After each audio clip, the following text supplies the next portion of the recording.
La reconversión laboral es uno de los centros de la discusión alrededor de la transición energética, porque la transición energética pues no solamente es un cambio en la matriz energética, es igual a todos nos gusta el confort que genera la energía y vamos a seguir consumiendo mucha energía, producto también del crecimiento poblacional, no solamente del país sino del mundo. Y como ya le decía, es decir, a todos nos gusta el confort que genera la energía. Y no solamente la transición energética es el cambio en cómo se produce esa energía, sino que eso tiene un impacto en el mundo del trabajo, que ya está siendo abordado en todo el planeta. No solamente la transición tecnológica, que también hace parte de esto, es decir, la robotización, la inteligencia artificial, el impacto del empleo, la destrucción del empleo, que se ha profetizado destruirá muchos empleos, pero también ha dicho los mismos estudios de la Organización Internacional del Trabajo, se crearán también muchos empleos. Lo mismo sucede con la transición. El doctor Edwin Palmajea es abogado especializado en Derecho Laboral y Constitucional, maestro en Derecho del Trabajo en la Universidad Externa de Colombia, miembro del grupo de expertos latinoamericanos en relaciones laborales de la Universidad Castilla de la Mancha de España. Fue presidente nacional de la Unión Sindical Obrera, el principal sindicato petrolero de Colombia, y actualmente se desempeña como viceministro de Relaciones Laborales, Inspección y Vigilancia en el Ministerio del Trabajo, donde ha participado activamente de la redacción y debate de la reforma laboral. También fue columnista del portal Las Dos Orillas y actualmente publica en el diario La República. Ha sido profesor de Derecho Laboral colectivo en varias facultades de Derecho colombianas y participado en varios foros públicos sobre temas laborales y sindicales para Colombia. Del carbono al watt, un podcast del Departamento de Derecho Minero Energético de la Universidad Externado de Colombia, dedicado a informar, aportar y discutir la transición y la justicia energética en Colombia y el mundo. Acompáñenos de la mano de nuestros invitados a aclarar ideas, conceptos y discusiones sobre el futuro de la minería, el petróleo, la energía y su relación con la transición y la justicia energética. Soy Juan Felipe Neira. Soy Luis Bustos y bienvenidos a la segunda temporada de Del Carbono al Watt. Traiga su libreta y comencemos.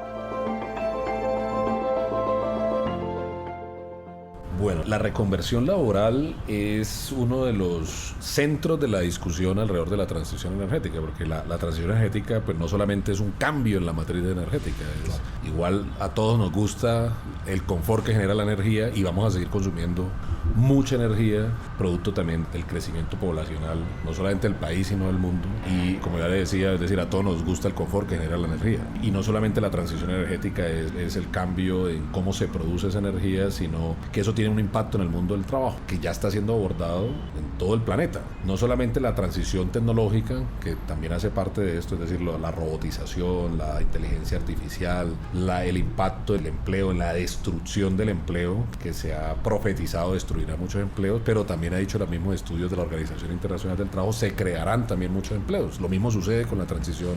Hay ganadores y perdedores. Yo creo que no es de ganadores y de perdedores, yo creo que es más bien de una evolución del mundo y las especies tienden a atarse a esos cambios, ¿sí?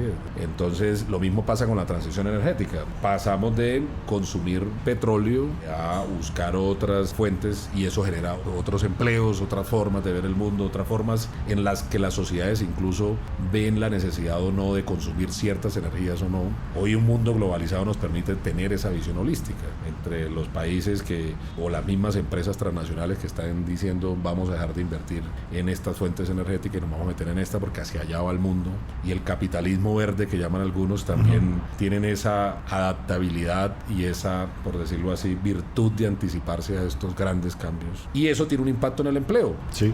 En Colombia en particular, pues yo creo que lo más importante inicialmente es identificar cuál es ese impacto en el empleo, es decir, cuántas personas trabajan en las mineras, cuántas trabajan en las petroleras, de forma directa, de forma indirecta, cuál es la incidencia económica de esa explotación energética a través de estos recursos no renovables en las economías locales, porque todavía hay mucha dependencia del carbón y del petróleo en determinados lugares del país, y habrá que medir esos impactos para mirar cuál es la forma de transitar esas personas profesionalmente. En eso juega un papel fundamental el SENA, que hacia allá estamos mirando Claro. con el SENA. En eso juega un papel fundamental las empresas, porque muchas empresas no pueden decir, pues aquí cerramos y nos vamos. Parte de eso está consagrado en un artículo de nuestra reforma laboral, y parte de eso también tiene que ver la sociedad, es decir, toda la sociedad, toda la ciudadanía, entender que incluso puede llegar a ocurrir, lo he dicho durante muchos años, que parte del petróleo y del carbón se quede enterrado.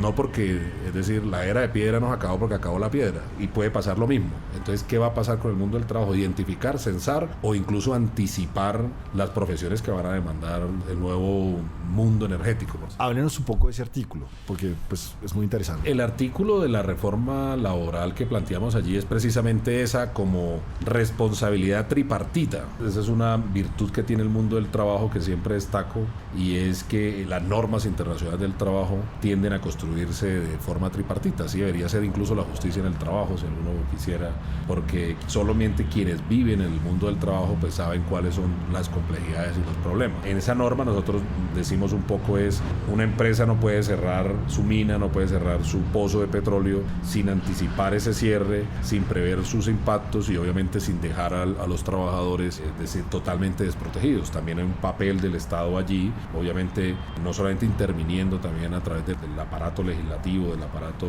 de la intervención del gobierno, a través de la inspección, en fin, sino también a través de subsidios al desempleo, es decir, o mecanismos de protección a esos cesantes. Pero yo siempre resumo estas discusiones en una palabra clave para la transición, y es anticipar. No podemos dejar cerremos, mañana se cerró la mina y entonces 400 trabajadores, uno del ministerio diciendo a ver cómo autoriza el despido colectivo, porque eso es lo que me he enfrentado particularmente ahora en este rol que ahora tengo, y dejar todo pues como al vaivén de la suerte. No, hay que anticipar, porque ya sabemos cuándo se va a acabar la reserva de un pozo, de un campo, ya sabemos cuál es la reserva o no, ya sabemos cuáles son los líos o los impactos socioambientales de una mina o de un campo petrolero. Entonces, si ya sabemos todo eso y si eso lo podemos prever, ¿por qué no prever los efectos en el tema laboral?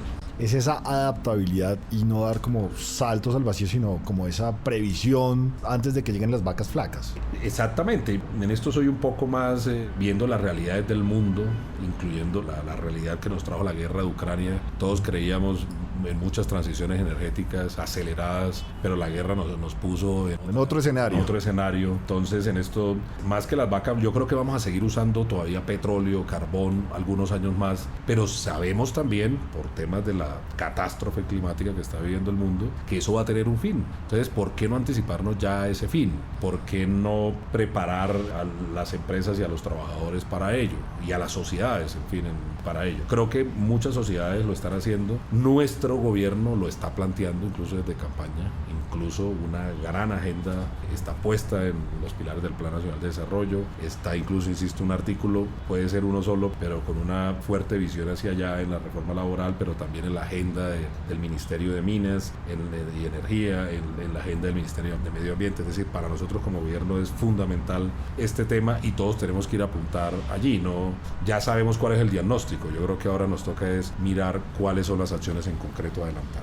Edwin, el Ministerio de Trabajo cuenta con un plan o unos objetivos para afrontar los retos que se generarán en las regiones productoras, principalmente cuando hablamos de hidrocarburos y podemos pensar en el Huila, en los llanos, frente a esta estrategia de disminución de la explotación de los mismos. Obviamente este gobierno prometió muchos cambios y estamos dedicados pues primordialmente a sacar adelante las reformas, y es parte de la ocupación de nuestro ministerio en este momento, pero sin duda alguna queremos articular, y lo hemos hablado en muchas ocasiones, con el Ministerio de Minas, también con las organizaciones sindicales, porque como lo ha dicho la Organización Internacional del Trabajo, incluso parte de las observaciones que nos hacía la Organización Internacional del Trabajo a ese artículo de la reforma laboral es, tienen que ser consultadas las organizaciones sindicales, tienen que participar los trabajadores, y en el sector minero energético y el sector petrolero la presencia sindical es fuerte. Entonces también ellos tienen que ser parte de la solución anticipada a este problema de la transición energética, porque al final, como siempre lo hemos sostenido, pues los trabajadores tampoco son los culpables de la crisis climática, y por eso tanto el sindicalismo como la OIT hablan de transición energética justa. Es decir, si los trabajadores no son los causantes de la crisis climática, no tienen que pagar sus consecuencias, y habrá que ver esta solución tripartita a los impactos. Pero es decir, gran parte de la apuesta que tiene que hacer este ministerio, no solamente este ministerio, insisto, tiene que haber allí una apuesta tripartita, que es la forma como se abordan los temas del trabajo, no solamente en el país sino en el mundo. Pues porque el sector tiene muchos actores y de alguna manera todos tienen que sumar a este tipo de iniciativas, si no queda coja este tipo de cambios. Tal cual, e incluso, es decir, uno tiene que reconocer que Ecopetrol había hecho algunos avances en temas de transición. La decisión política de este gobierno es fortalecer esa visión, emprender más acciones dirigidas a ella, es decir, no solamente, como ya lo mencioné, frente al cambio de matriz energética o de lo que llaman otro transición energética como cambio de matriz energética, sino también su impacto en la vocación económica de algunos sectores y también en el mundo del trabajo. Usted me trae dos términos dentro de sus respuestas que me llaman mucho la atención porque también se han venido trabajando en los otros programas. Uno es este de la justicia energética, ¿no? Que como se ha venido entendiendo es un término que viene en construcción de alguna manera. O sea, lo entendemos como si esta aplicación de los derechos humanos dentro de todo este tema, dentro de todas estas cadenas de la energía, pero va más allá y viene como desarrollando otros términos muy interesantes dentro de toda esta lógica de justicia. Pero usted lo utiliza refiriéndose en no dejar a nadie atrás, ¿o a qué se refiere cuando usted dice esto tiene que estar como en el centro de toda esta lógica? Sí, es decir, es la visión que viene el mundo sindical y que también fue adoptada por la Organización Internacional del Trabajo, y es no dejemos a nadie por fuera, ni a las comunidades, ni a los trabajadores. Decir que también que el impacto es cero sería absolutamente populista o mentiroso, pero mitigar todos los impactos creo que tiene que ser la apuesta, o la mayor cantidad de impactos tiene que ser la apuesta, insisto, del tripartismo en el mundo del trabajo.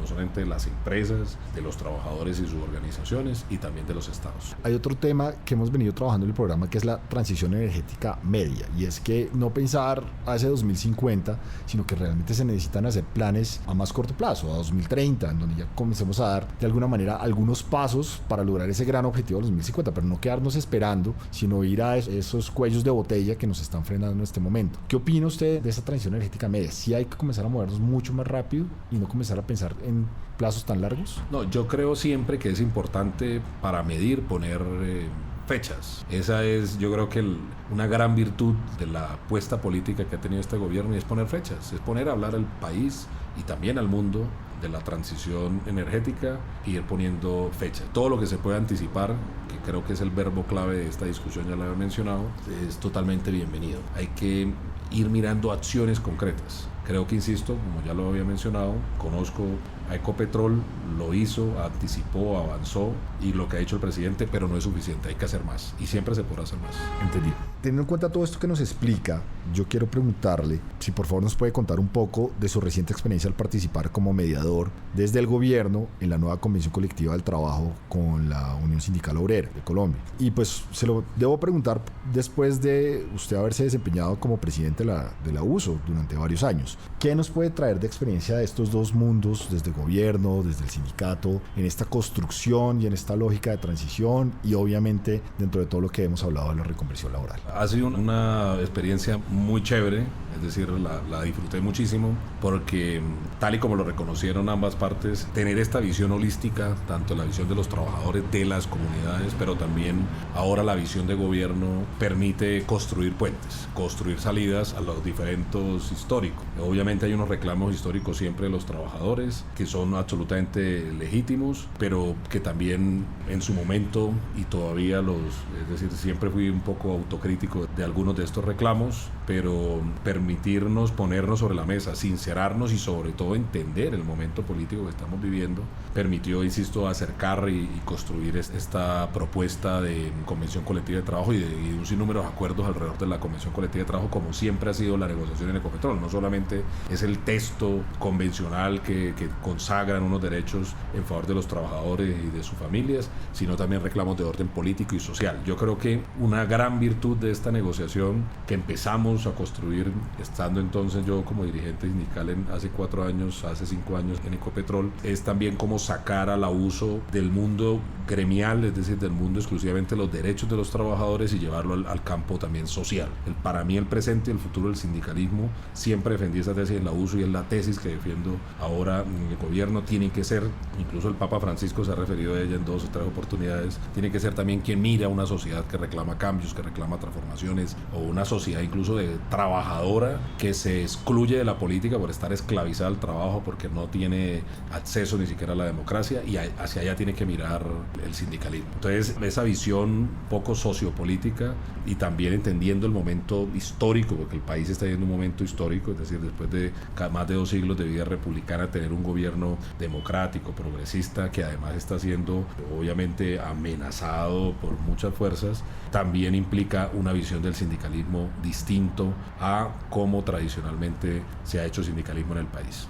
Déjeme llevarlo otra vez hacia ese texto de esta convención colectiva. Dentro de lo que alcanzaba a leer, hubo algunas menciones de este tema de la transición, ¿no? ¿Y qué lograron en ese texto, o qué usted encuentra plasmado en ese texto en términos de transición para los trabajadores de la USO? Yo creo que, es decir, hay como 3 grandes cosas que siempre han estado ahí, otras que se profundizan y se ponen de presente. Uno tiene que ver, es decir, en Ecopetrol. ¿Ya estaban ahí? Por ejemplo, hay una a destacar que ha estado ahí siempre. Es una conquista de los trabajadores desde la década de los 60 que tiene que ver con la educación de los trabajadores y de los hijos y de sus esposos o de su esposa, tratándose de trabajadoras mujeres, que es decir, la posibilidad de poder estudiar hacia otras cosas que no son del core del negocio, como se llaman allí.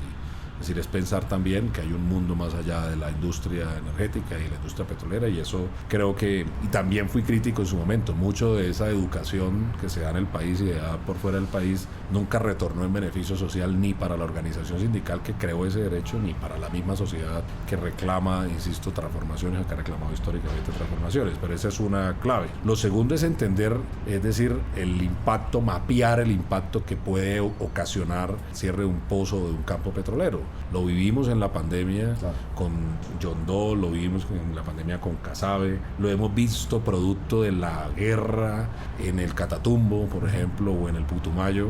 Cierran un pozo, cierran un campo, y eso tiene un efecto no solamente en los trabajadores, sino un efecto social y económico en la comunidad, que eso es clave medirlo, estudiarlo, y creo que en este diálogo entre el sindicato y la empresa, y obviamente con la participación de toda la institucionalidad, es clave mapear eso, es clave mapearlo. Y el tercer tema que tiene un impacto en esto positivo y que coincide precisamente, una bonita incluso coincidencia, es hablar de paz, es desarrollar nuevamente una Asamblea Nacional por la Paz que coincide, insisto, con los diálogos, con el cese bilateral que se ha hecho con el ELN recientemente, en la que una de las voces cantantes en representación de los trabajadores es la Unión Sindical Obrera, lo cual demuestra su importancia en el debate político del país. Pero hablar de paz es necesario, es decir, impacta en la transición energética, porque no podemos hablar de estos temas en lugares donde está permeado por el conflicto. Definitivamente es mucho más fácil para una empresa ir a un territorio que tiene presencia estatal, que efectivamente está proveyendo no solo seguridad, sino servicios públicos y educación y salud, que llegar a zonas donde definitivamente el Estado no. Entonces las cosas se cruzan, ¿sí? Pues no es lo mismo hablar de transición energética justa en Colombia, con mucha violencia por medio, hablar de transición energética en Alemania o en otra sociedad que no tenga. Entonces, poner el tema de paz que permite llegar a la institucionalidad, que la institucionalidad acompaña, ayude estos procesos de transición económica, social y laboral, creo que hacen parte de la agenda política de la USO y que se pusieron en la discusión de esta negociación. Y entre todos tenemos que construir una transición energética a la colombiana. Así es. Pues muchas gracias, Edwin, por todas estas aclaraciones que nos está comentando. Pero sí hay una pregunta neurálgica que se la tengo que hacer. ¿Cuál sería el mensaje dentro del Ministerio del Trabajo a todas las personas que sienten cierto temor frente a la transición como un elemento que va a hacer que las empresas pues dejen de proveer una fuente de empleo para ellos y para sus familias, más en esto, de nuevo lo vuelvo a traer, más en estas regiones que son tan dependientes de los hidrocarburos? 2 palabras. Yo creo que primero insistir en la palabra anticiparse. Es decir, va a haber cambios, son inevitables y hay que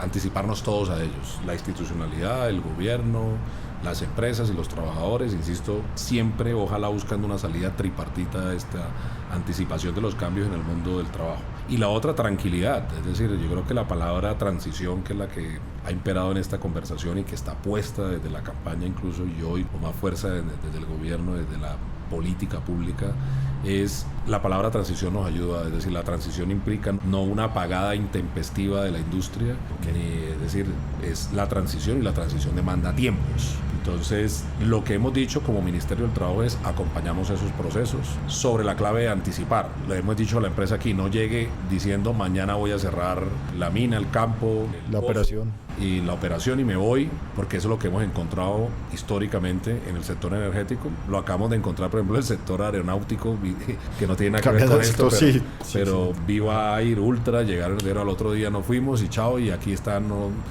Proteger a los trabajadores, y nosotros tenemos también una función que cumplir para proteger a la fuente de trabajo y obviamente proteger el derecho humano a trabajar. Entonces, anticiparse y tranquilidad. Obviamente, nosotros somos una especie humana, el ser humano es una especie resistente a los cambios. Hay cambios, habrán cambios, hay otros cambios que se van a acelerar, no porque nosotros queramos como gobierno, no porque el mundo lo reclama, y que tiene que ver con la supervivencia de la humanidad, que en eso ha insistido mucho nuestro presidente. Y si todos trabajamos con la mirada hacia adelante, hacia ese horizonte que sin duda alguna nos va a llevar a cambios, creo que podemos anticiparlos y minimizar los impactos, como ya lo mencioné. Y obviamente nosotros como Ministerio del Trabajo tenemos una tarea fundamental. Obviamente trabajamos de la mano con otras instituciones y con otros ministerios, pero la tarea fundamental de nosotros es proteger al trabajador y a la trabajadora. Edwin, pues muchas gracias por recibirnos acá en el Ministerio y por permitir platicar del carbono del Watt con usted. Muchísimas gracias a usted por esta invitación, ha sido de verdad muy agradable y siempre bienvenidos por aquí. Y para que lo apunte en su libreta, el recomendado de nuestro invitado es... Bueno, recomiendo a propósito de esta conversación ver una película que está en Netflix que se llama En el corazón del mar. Tiene que ver cómo antes se iluminaban las ciudades con aceite de ballena y cómo asesinaban millones de ballenas para sostener esta fuente energética, y cómo esta película, precisamente haciéndole un poco de spoiler, finaliza con la llegada del petróleo. Además está basada en un libro también muy interesante, y creo que nos pone en esta discusión con un poco más de cercanía al corazón, que creo que es parte de todas las discusiones que uno da en la vida política.